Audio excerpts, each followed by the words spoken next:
Do you have an Amazon Alexa enabled device? You can now listen to my podcast on that device. Just go to Alexa Skills, search for K-12 Education Untangled, click Enable to enable that skill, and voila! You're now able to listen to my podcast via your Alexa enabled device.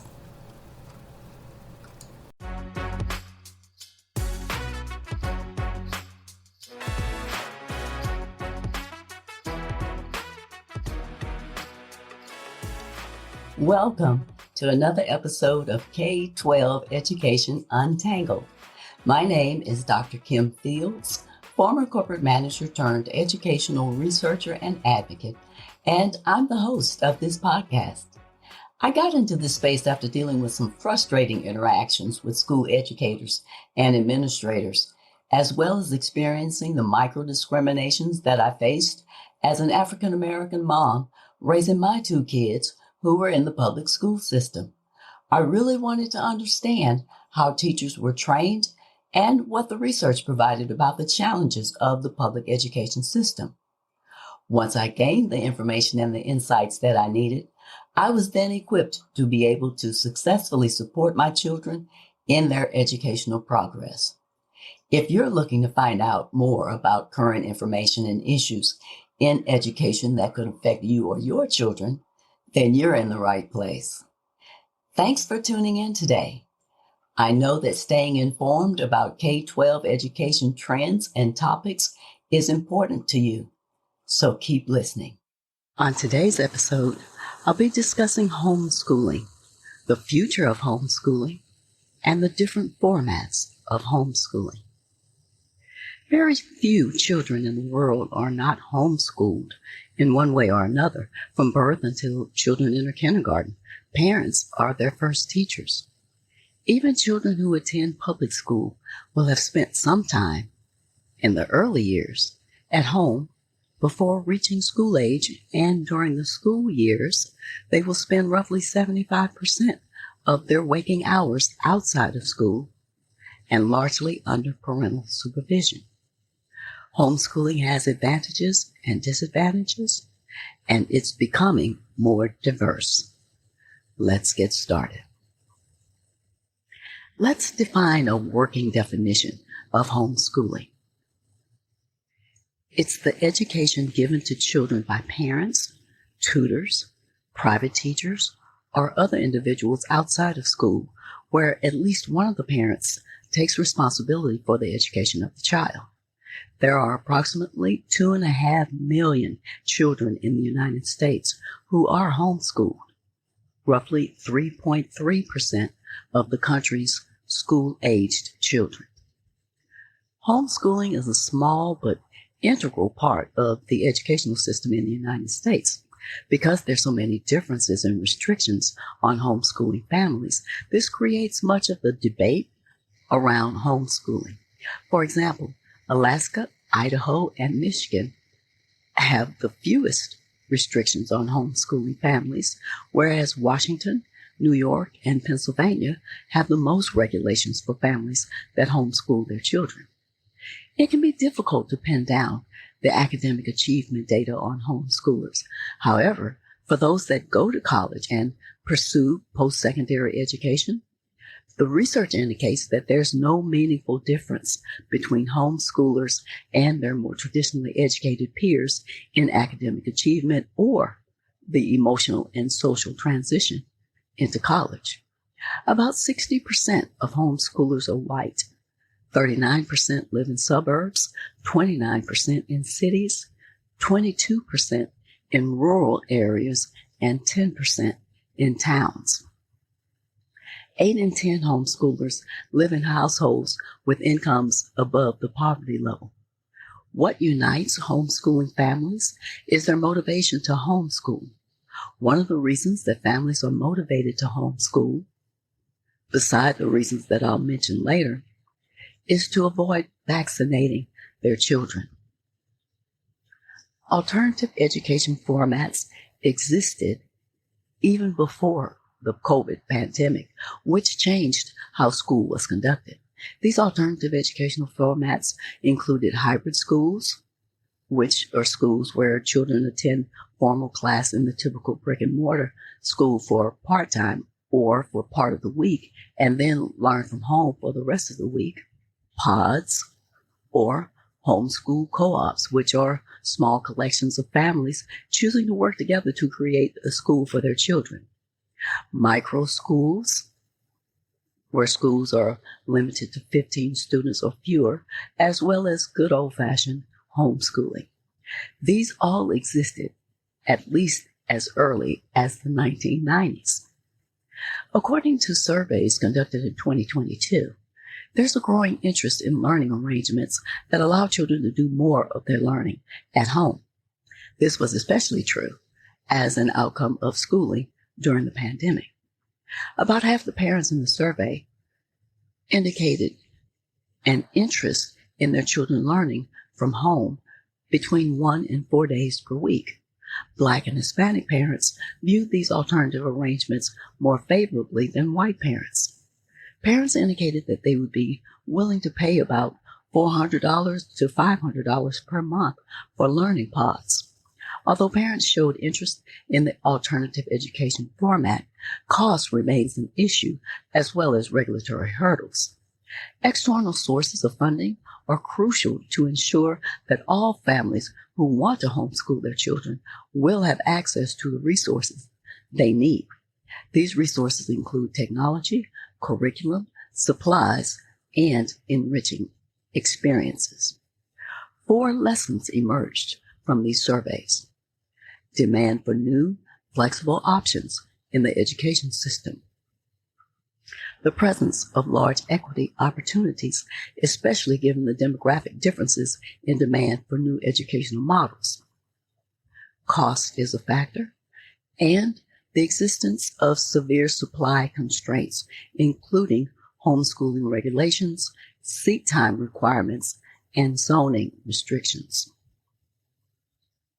Hybrid homeschooling gives families the gift of time. They get the best of homeschooling, like personalized attention, a supportive environment, more control over what's learned, and the best of traditional schooling that includes community, socialization, expertise, and extracurricular activities. It's important for parents and teachers to work together in a hybrid homeschooling environment so that they are on the same page. Funding for private hybrid homeschools are usually tuition-driven and frequently cost between 1/3 and 1/2 of local private school tuition.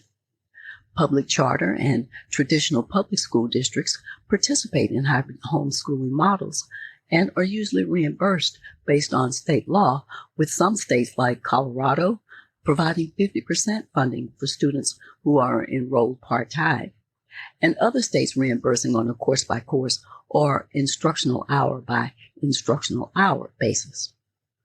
Hybrid homeschooling parents are people who want to spend more time with their children, who want to have a school scheduling calendar that syncs with the rhythms of their family life, who want their children to have more individualized attention and support, and who are looking for a community of like-minded adults to work with while they raise their children.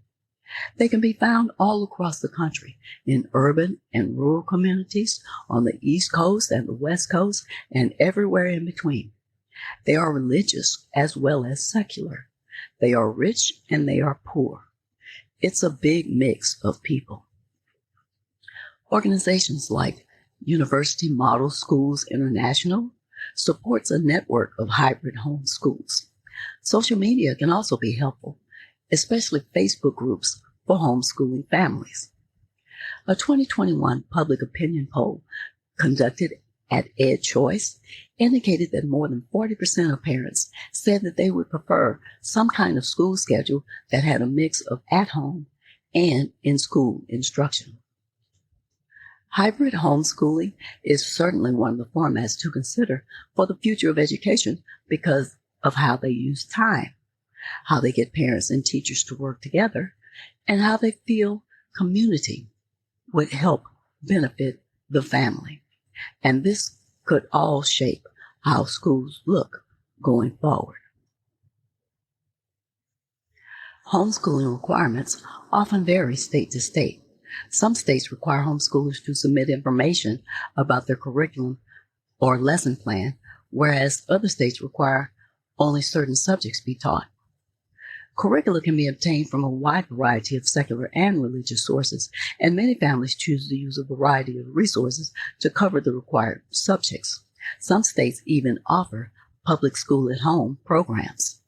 A number of factors led to increases in homeschooling, and these factors include school safety, negative peer pressure, on-campus behaviors including drug use, dissatisfaction with the academic instruction, the desire to provide religious instruction, and the increase in the political agenda of certain fringe groups and communities. There are several advantages to homeschooling, including control of curriculum, the pace of learning. Basically, how long the child spends on a given subject is up to the parent's judgment and the child's capability.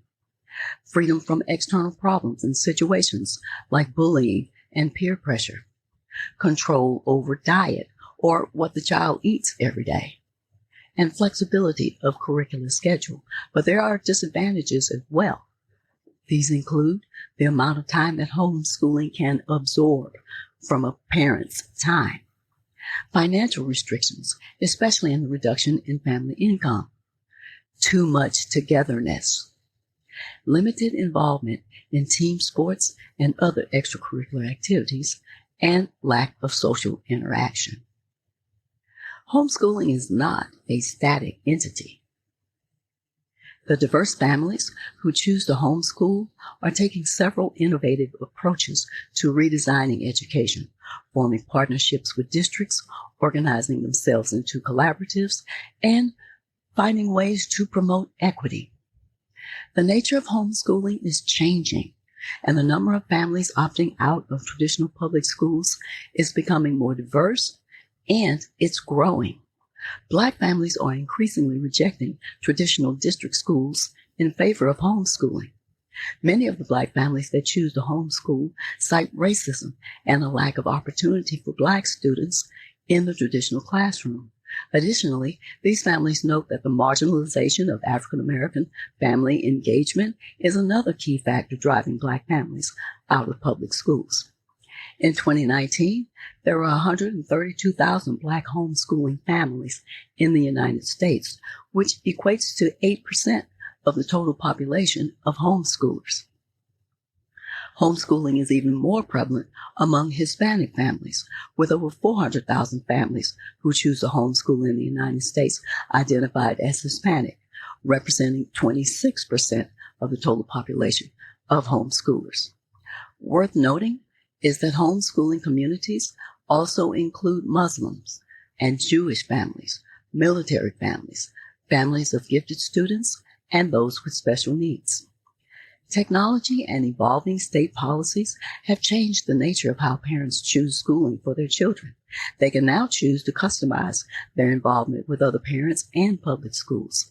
Some of the choices that parents now have available to them include online resources, co-ops, district extracurricular participation, homeschool assistant programs, and micro schools.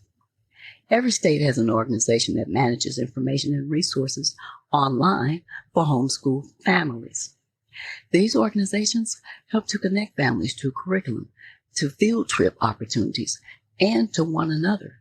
There are similar resources and networks for homeschool families who share a common race, religion, or teaching approach. For example, National Black Home Educators allows Black families around the country to access information and connect with other Black homeschool families. Homeschooling can also happen outside the home. Homeschool families of all types are forming cooperatives to increase opportunities that are available for their children. An informal cooperative of Black families in Georgia, for example, serves as a support group for parents to catch up on and share ideas about curriculum. In another cooperative example, this time in San Antonio, Texas, Students attend daily classes taught by parents who are paid at a local church. This arrangement resembles a traditional school, but it allows parents to maintain control over the level of their children's involvement. Some parents want the flexibility of homeschooling combined with the opportunities of the traditional school. In this model, students attend school 1 or 2 days a week and then are homeschooled for the rest of the week. The schools are located around the country and are designed to give students the best of both worlds. Students gain experience of learning in the traditional classroom while also reaping the benefits of individualized home education. In many states and districts, homeschool students can choose to participate in sports, theater, art, and other curricular activities offered by their local school district while completing core educational curriculum at home. An example of a homeschool assistance program is the Olympic Regional Learning Academy, which is run by the Olympia School District in Washington State. This program allows homeschool students in kindergarten through 12th grade access to courses taught by licensed teachers free of cost. Students and their families choose which courses they're interested in, attend on campus, and spend the remainder of their time being homeschooled. This program also provides access to guidance counselors who can assist students with the high school to college transition. Micro schools, a topic which I'll be exploring in an upcoming episode, is technically not homeschooling, but they do embrace the principles of homeschooling as part of the innovative new models for education. These types of schools tend to be small, sometimes enrolling as few as 20 students, and they often have technology, personalized instruction, and a high level of family and community engagement in order to create a customized experience for each student. For example, Quantum Camp provides math and science courses to homeschool students in the California Bay Area 1 day a week, and this setup is similar to a homeschool co-op. Homeschool regulations vary from state to state. In New York, for example, there is no dual enrollment option, and the state expressly prohibits homeschool students from accessing district courses outside of a few narrowly tailored programs. New York homeschool students are also ineligible to participate in school sports and activities, although exceptions to this policy can be made at the district level. In contrast, homeschooled students in Iowa may choose to dually enroll in their home district, and this allows them to take courses as well as participate in extracurricular activities that the district provides. Additionally, a homeschool family's obligation to assess their child annually varies from state to state. A few states require standardized testing, others give parents a range of assessment options, and a majority require no demonstration of academic progress or achievement. There's a common assumption that homeschoolers lack sufficient soft skills. This, however, has not been proven in research. Soft skills are one of the necessary life competencies that are useful in enabling children and adolescents to become active and productive citizens, as well as to continue lifelong learning. They are not necessarily connected to a specific task, but they are necessary in any position in order to maintain relationships with other people involved in the workplace.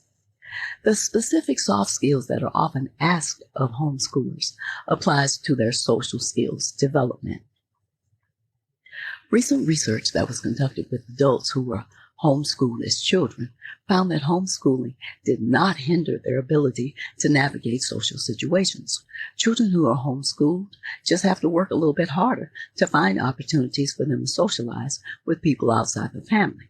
These opportunities are often created through extracurricular and social activities, sports, cultural visits, travel, community activities, hobbies, private courses, as well as family relationships.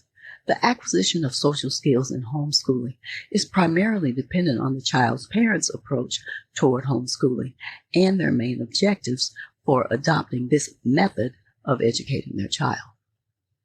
The results of this 2023 study indicated that homeschoolers had strong prioritizing skills, time management skills, communication skills, a learning and growing mindset, logical reasoning, empathy, optimism and positive attitude, personal responsibility, and situational analysis skills.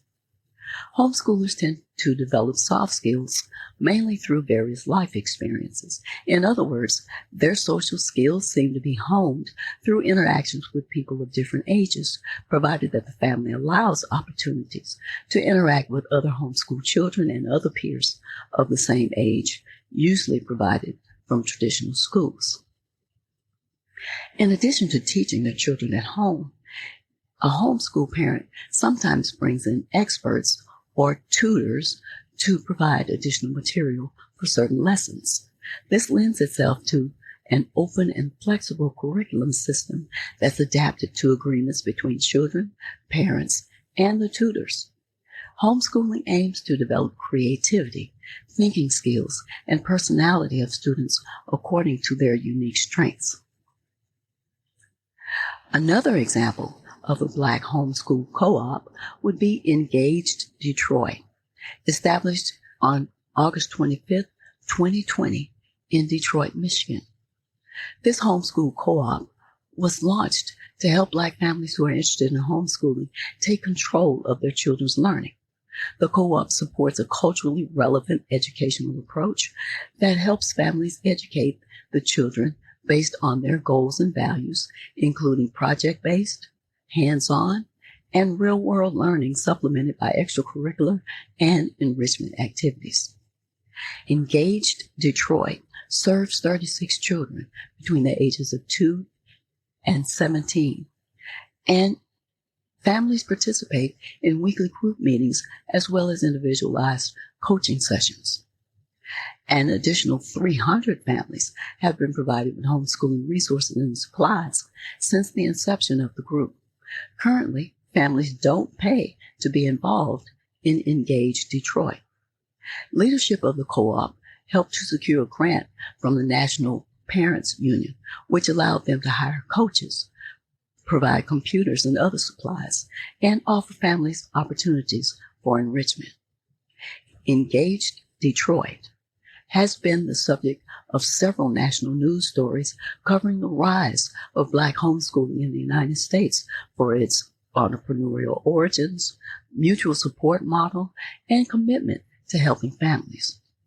Critical to the success of Engaged Detroit is the role that coaches play because they provide the moral support and encouragement to parents and allow them and help support them to believe in their abilities to lead learning, because some parents who hadn't finished college questioned their self-efficacy to educate their children. The coach's main goal was to help parents tap into their children's innate interests and make learning a joyful, lifelong endeavor. Here are the action steps you can take regarding this topic. If homeschooling seems to be out of the question for your family because of financial concerns, you might want to consider a hybrid approach if it's allowed in your state or district. In the hybrid approach, your child could attend school 1 to 2 days per week, and they could be homeschooled for 3 days per week, making any adjustments as necessary. Homeschooling does require a significant amount of your time, so consider this situation wisely and in its entirety. Homeschooling is hard, and the decision to homeschool is not one to be taken lightly. There are certain benefits to it, given the exposure of children to all kinds of situations that now occur in typical public school systems.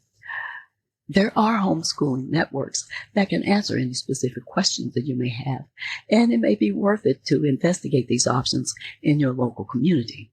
You can also look into the examples that I provided, like National Black Home Educators and Engaged Detroit, for more information.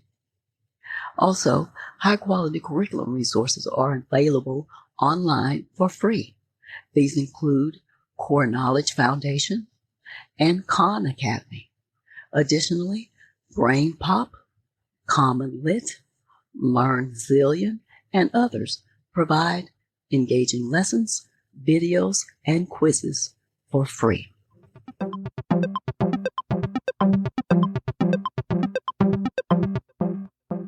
Here are this episode's takeaways. Homeschooling is a small but integral part of the educational system in the United States. Because there are so many differences and restrictions on homeschooling families, this creates much of the debate around homeschooling. Homeschooling requirements often vary from state to state.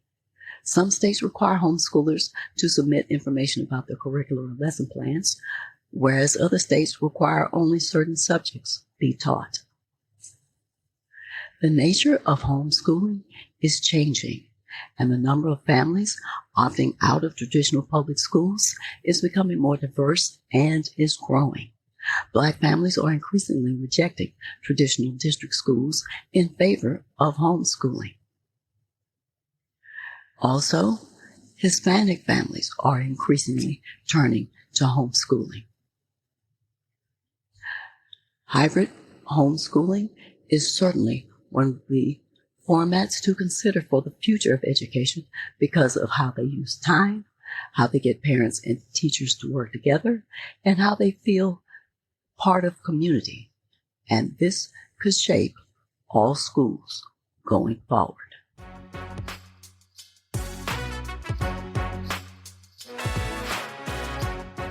If you don't want to miss out on any other content that I have provided and what I will provide next, then be sure to subscribe to my podcast.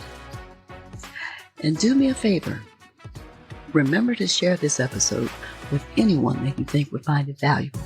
Be sure to tell your friends, family, and community about my podcast.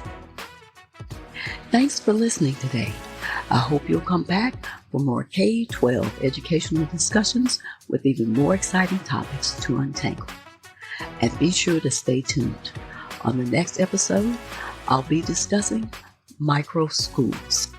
Until next time, aim to learn something new every day.